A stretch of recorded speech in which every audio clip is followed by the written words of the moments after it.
Hi everyone! In this video we're going to look at all of the eyeshadow colors in Kat Von D's brand new star-studded eyeshadow book. This has been released just in time for the holidays and it is available at Sephora. It retails for $55 and I will put a link to where you can purchase it in the description box below. As always, please go to allurabeauty.com. I will have up already a full written review for all of the eyeshadow colors, the formula and the textures, what I think about the wearability of each color, and of course pictures of all the swatches that I will do in this video. And if you haven't checked it out already, please go see my video for Mac's Rocky Horror Picture Show collection and the Brooke Shields collection if you haven't seen that already. And please subscribe so that you can be entered in automatically for the giveaways, a bunch more of which I will be hosting very shortly. Alright, let's get looking at these colors.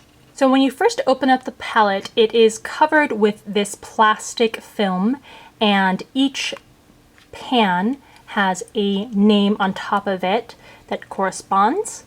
And then, of course, you can flip it open to access each shadow. If you wish, you can tear this off, this plastic covering off if you want to. And you also have a pretty large mirror on the lid. So you can see that it's a pretty large palette. It's bigger than even both of my hands. And it is made of heavy cardboard, it feels like. It has the same studded raised design that the new studded lipsticks have. And it feels pretty sturdy. For the packaging, I think my one criticism is that it doesn't close or doesn't stay shut magnetically. Even when you remove this plastic piece, it doesn't really have a magnetic closure that keeps it from flipping open. So just keep that in mind in terms of deciding how to store this palette. So here's a closer look at the eyeshadow shades. Now, the back of the box for this palette says that Kat Von D has organized these shades into 6 quads, basically. So starting from the top left, you have 1 quad, 2, 3, so on and so forth. Of course, there's no rule that says you have to use the eyeshadows in that manner. You can mix and match them however you please. But if you are someone who wants a little bit of guidance in terms of what colors may go well together, that may be something useful to you. Since Kat Von D is suggesting these quad pairings for the shadows, I think I'll go ahead and swatch them in that manner. The colors we have here are Solar, Nephilim, Platonic, and Mandala. Here is Solar, which is a light nudie peach with subtle golden shimmer.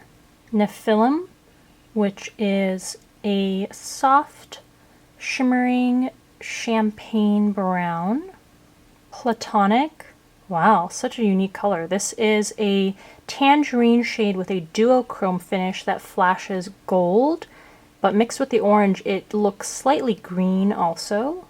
And Mandala, which is this really bright and bold reddish orange with a matte finish.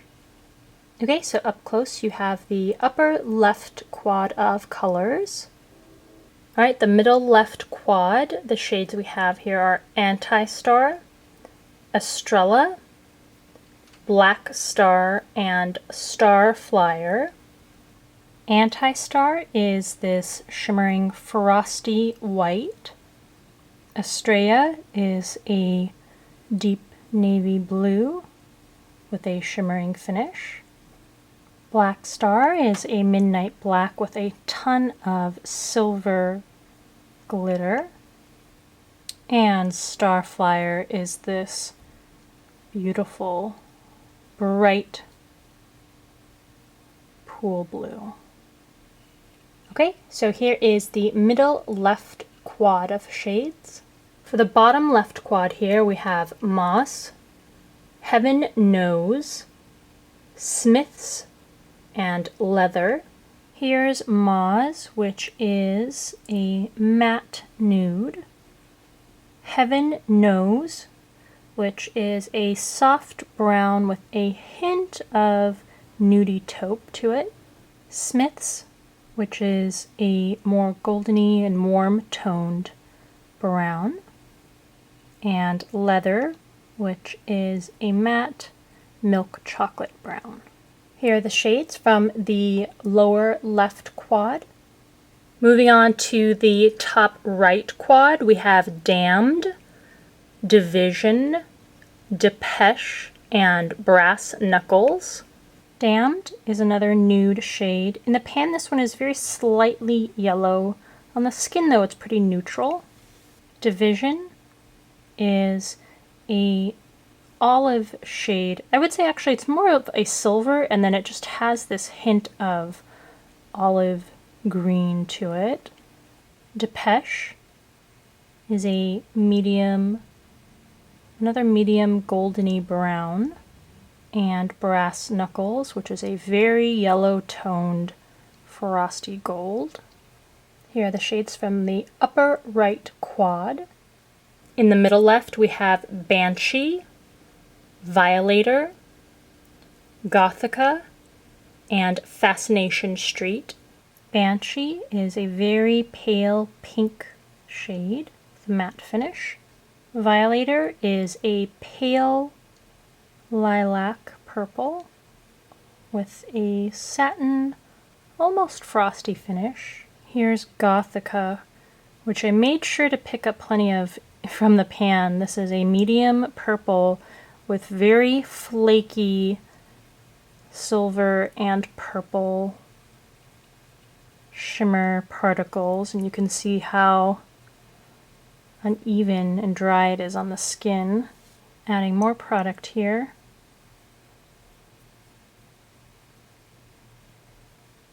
And here's Fascination Street. Picked up some more product. This is a matte violet.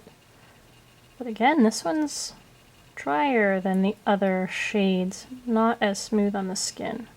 Okay, so here are the shades from the middle right quad. And in the bottom right, we have Crosses, Covenant, Craft, and Cult. Crosses is another nude shade, but it has silver shimmer in it. Here's Covenant, which is an intensely opaque olive brown with a golden sheen. Here's Craft, which is a forest green with a ton of slightly more flaky green shimmer. And Cult, which is a more yellow-based and lighter green with some silver shimmer. Okay, so there you have the colors from the bottom right quad. Alright, so there you have Kat Von D's new star-studded eyeshadow book. Now for the most part, these eyeshadows have a formula that is pretty soft, even soft enough to be on the crumbly side and to cause a bit of fallout if you're really packing on a lot of the shadow. And for the most part, they all have good to great pigmentation and apply smoothly and evenly.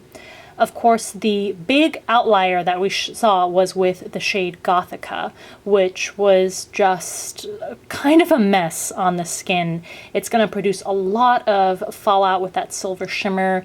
It's really mostly grit and not any sort of smooth underlying powder. And strangely, the very next color, which was Fascination Street, was also a very stiff and dry matte shade, unlike the other matte shades in this palette. So those two were the least impressive in quality. The most interesting shade to me, and the one that I liked the best by leaps and bounds, was Platonic. I don't think I've seen really any sort of shade that is like this one. I can't think of any dupes that are even really close to it. That duochrome orange color is not only unique, but very pretty and interesting and alluring. So that's definitely my personal favorite. Please share with me in the comment section below what you think of this palette, whether or not you think you'll purchase it for the holiday season, and if you had a favorite color, let me know what that one was. I hope this was helpful to you in deciding whether you are interested in this palette. Thanks for taking the time to watch, and I'll see you in the next video. And it, although being sheer in pigmentation, has a good, fairly smooth finish. The lipsticks are solid also. I, again, wouldn't say anything super unique, although Strange Journey has a very strong yellow undertone to the red.